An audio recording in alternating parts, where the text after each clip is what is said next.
DRDO यानी रक्षा अनुसंधान और विकास संगठन ने laser guided anti tank missile का सफल परीक्षण किया है। सबसे पहले तो आपको यह मानना पड़ेगा कि ये कोई अनोखी बात अब नहीं रही।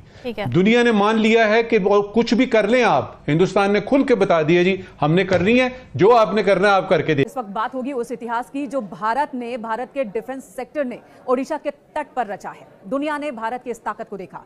भारत ने दुनिया को दिखा दिया है अपना दम कि कैसे भारत डिफेंस के क्षेत्र में हर साल के साथ मजबूत होता जा रहा है। जब इंडिया के defence research and development organisation ने इसका टेस्ट किया, एक लैंड बेस्ड न्यूक्लियर जो कि आप समझ लें कि एक मिसाइल है जो कि multiple independently targetable re entry vehicle technology रखता है। तो दोस्तों, जैसा कि हाइलाइट्स आपने देख ही ली हैं, इस हवाले से मजीद पाकिस्तानी और इंडियन मीडिया का क्या कहना है, आइए आज की इस वीडियो में देखते हैं।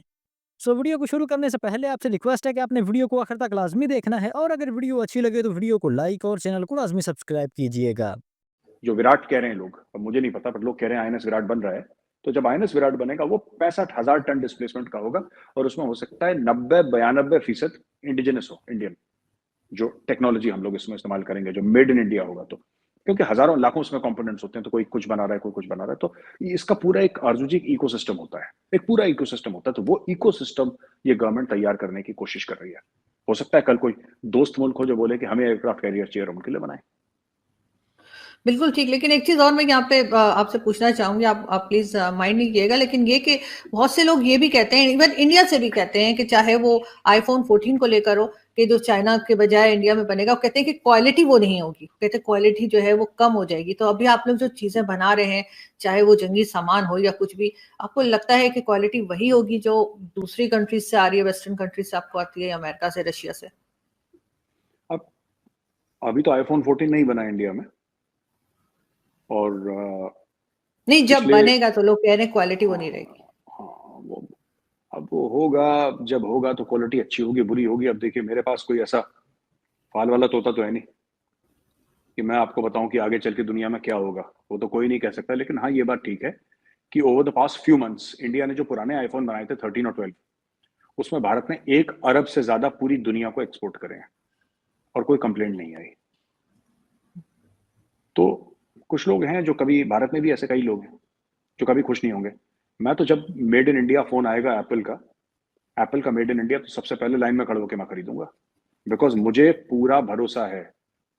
इट्स नॉट जस्ट, ये सिर्फ बात नहीं है कि मेड इन इंडिया है, it's made by an Indian. Bharat में एक भारतीय ने बनाया है, तो मेरे लिए बहुत बड़ी बात है। और मैं तो, अब देखिए सही बात है, मेरे पास इतने पैसे तो नहीं है कि मैं विक्रांत खरीद लूं या तेजस खरीद लूं, और पैसे होते भी तो मैं नहीं खरीद पाता। लेकिन देश में बना हुआ एप्पल आईफोन 14 जरूर खरीद रहा है, मैं इसको जरूर खरीदूंगा जैसे भारत में लॉन्च होता है। I will specifically go out जूजी and I will look for the make in India ठप्पा जहां मेड इन इंडिया लिखा है, और तब मैं खरीदूंगा एप्पल 14। तब तक मैं नया फोन नहीं लूंगा, I will wait for that. और जब बनेगा भारत में तो मैं लूंगा शान से। मुझे ऐसा लगता है कि इंडिया को कंप्लीट फ्रीडम, इंडिया को कंप्लीट आज़ादी, इंडिया को टेक्नोलॉजिकली एम्पावर करना, फाइनेंशियली इंगेज करना, और हमें ये कहना कि भाई तुम सिर्फ मिलिटेंट्स के हवाले से बातें करो और मिलिटेंट्स, टेररिज्म। मैं समझता हूँ कि पाकिस्तान ने जो कुर्बानियां दी हैं, इंटरनेशनल कम्युनिटी को इसको समझना चाहिए कि हमने बड़ी कोशिश की है यार, स्टेबिलिटी आए दुनिया के अंदर। आज दुनिया एक तरफ हम एक्सपोज हो रहे हैं towards India's massive military might. यार आप इसको क्या समझते हैं जब Jack Sullivan and White House ये कहे कि भाई India US initiative on critical and emerging technology जो है वो इज देयर, हम ये हमारे क्वाड पार्टनर हैं, ये हमारे यार सज्जन बेली हैं। हम आर्टिफिशियल इंटेलिजेंस में काम करेंगे, हम क्वांटम कंप्यूटिंग में काम करेंगे, हम सेमीकंडक्टर में करेंगे, हम टेलीकम्युनिकेशन में करेंगे, डिफेंस, स्पेस, अब तो एमटीसीआर, हर चीज ही खोल दी उन्होंने। हो सकता है वो न्यूक्लियर सप्लाई ग्रुप में भी उनको ले लेंगे, वो तो इंडियन, वो तो शायद आई थिंक पाकिस्तान के कहने पे चाइनीज थोड़े से अलर्ट रहते हैं कि नहीं, हमें ऐसे नहीं होने देना चाहिए। अफगानिस्तान में दिन दोगुनी रात चौगुनी तरक्की हो जाएगी, ऐसा नहीं होता है। आपको देखना पड़ेगा पूरे माशरे को। बिल्कुल सही, लेकिन साथ साथ उनके जो स्पोक्स पर्सन है मुजाहिद नाम है शायद कुछ, तो उनका कहना है कि जी अगर अफगानिस्तान, पूरा नाम मुझे उनका नहीं आता, तो मेरे पास मुजाहिद ही लिखा हुआ है, तो उनका कहना है कि अफगानिस्तान जो है वो सारी कंट्रीज के साथ बड़े अच्छे रिलेशंस चाहता है और उसके लिए दुनिया उनकी मदद करे। अब दुनिया उनकी क्या मदद कर सकता है, इसलिए कि दुनिया चाहे जितना मर्जी बाकी कंट्रीज अफगानिस्तान को सपोर्ट करें, लेकिन पाकिस्तान के साथ वो क्या कर रहे हैं, टीटीपी वाले क्या कर रहे हैं, वो भी तो देखेगा ना कि अब आपको लगता है कि आगे बढ़ जाएंगे ये लोग। देखिए, बात यह ना आरजू जी, दो चीजें हैं। सब लोग कहते हैं कि अफगानिस्तान की मदद करें, लेकिन कोई ये नहीं कहता क्यों क्यों करें अफगानिस्तान की मदद।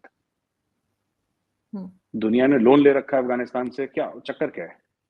बात यह है कि अगर अमेरिका को दखलंदाजी करनी पड़ेगी अफगानिस्तान में, तो कल फिर अमेरिका कर सकता है। कौन रोकेगा? तालिबान रोकेगा?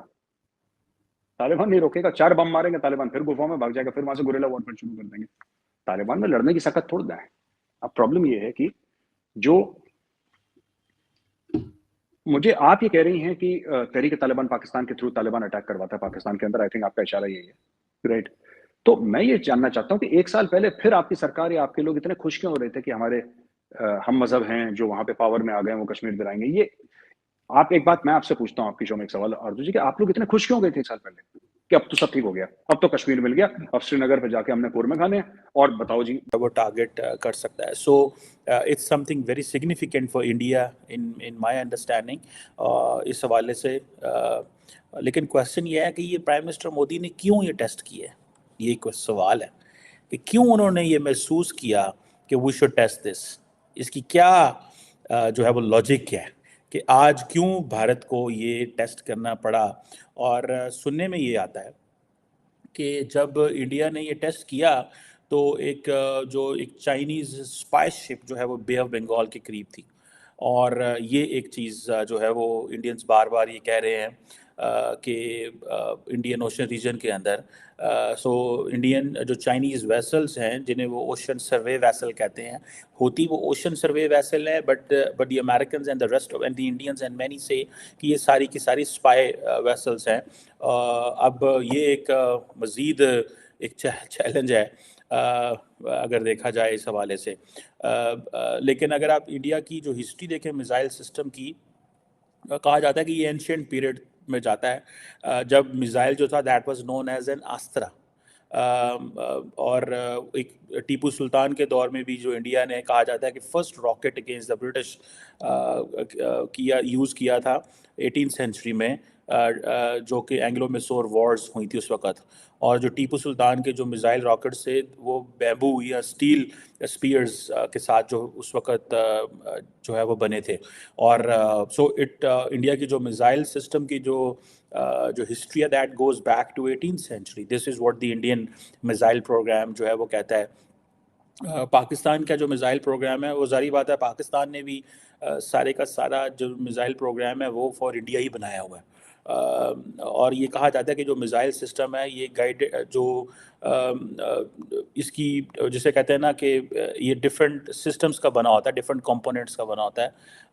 नॉर्मली 4 सिस्टम का कंपोनेंट्स का बना होता है, जिसमें एक मिसाइल गाइडेंस होती है, एक फ्लाइट सिस्टम होता है, इंजन होता है, वॉर हेड होता है।